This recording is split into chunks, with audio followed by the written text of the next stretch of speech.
Olá, aqui é do Cultura e Saúde Mental. A nossa conversa de hoje é dedicada a quem vivenciou o evento traumático da atonia uterina, que levou a uma histerectomia de emergência e também às suas redes de apoio. Vamos percorrer essa jornada em 5 partes. Começaremos pela crise inicial, passaremos pelas fases da recuperação e seus desafios, até chegarmos nas estratégias de cura e, por fim, na reconstrução da vida. Para começar, vamos focar na crise súbita. É o momento em que a celebração do nascimento se transforma, de repente, em uma luta pela sobrevivência. Vamos entender o que acontece do ponto de vista médico e, principalmente, o impacto psicológico dessa mudança. Primeiro, o que é a atonia uterina? É uma emergência obstétrica muito grave. Acontece quando o útero não consegue contrair como deveria depois do parto. E essa falha causa uma hemorragia intensa, que muitas vezes exige uma cirurgia de emergência para salvar a vida da mãe. O que acontece, então, é um contraste emocional muito forte. De um lado, existe toda a expectativa de alegria, de conexão com o bebê. Do outro, a realidade é uma crise médica, uma cirurgia e uma separação inesperada. O parto que era para ser celebração vira um trauma.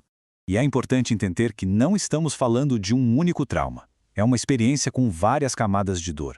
Existe o trauma do parto complicado em si, o da cirurgia de emergência, o da perda repentina da capacidade de ter mais filhos e ainda o da separação do recém-nascido.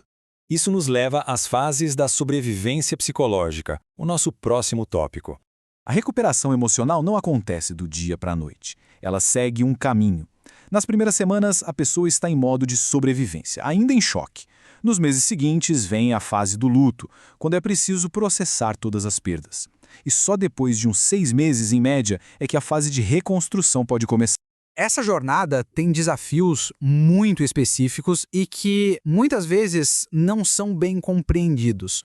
Mas por que esse luto é tão complexo? E por que tantas vezes ele não é validado pelas pessoas ao redor? É isso que vamos ver agora. A resposta está no que chamamos de luto ambíguo. É um tipo de luto que a sociedade não reconhece. Todos focam no bebê saudável, mas a perda da mãe, a da fertilidade, do parto sonhado, da integridade do corpo, é minimizada. Sem reconhecimento social, a mulher vive esse luto de forma muito solitária. Esse trauma pode levar a sintomas claros de transtorno de estresse pós-traumático. Isso pode incluir flashbacks, como se tudo estivesse acontecendo de novo, uma hipervigilância constante com a própria saúde e a do bebê, e uma tendência a evitar qualquer coisa que lembre o hospital. Irritabilidade e pesadelos também são comuns. Além de tudo, essa crise abala a identidade da mulher. Surgem perguntas muito dolorosas, como: será que sou menos mulher agora sem o útero? Ou um sentimento de culpa: eu falhei no parto? Diante de tudo isso, o que pode ser feito? Vamos falar agora sobre estratégias de cura e a importância da rede de apoio. O acompanhamento profissional é essencial.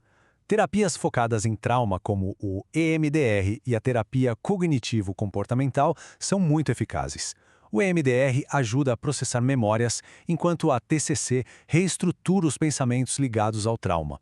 Outras abordagens, como a terapia narrativa e as terapias somáticas, também oferecem caminhos importantes para a cura. E além da terapia, práticas de autocuidado ajudam muito. O primeiro passo é se reconectar com o corpo, talvez com fisioterapia pélvica. O segundo é aprender técnicas para se acalmar durante os flashbacks, como focar na respiração. Outro passo é reescrever a própria história para encontrar pontos de força.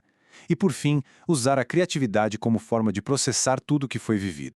É importante lembrar que a pessoa parceira também passa por esse trauma, de outra forma. Para que a relação se cure, é fundamental que ela também reconheça o próprio luto, que exista comunicação aberta sobre medos e que juntos encontrem novas formas de intimidade. E assim, chegamos à última fase dessa jornada, a reconstrução da vida e a busca por um novo significado.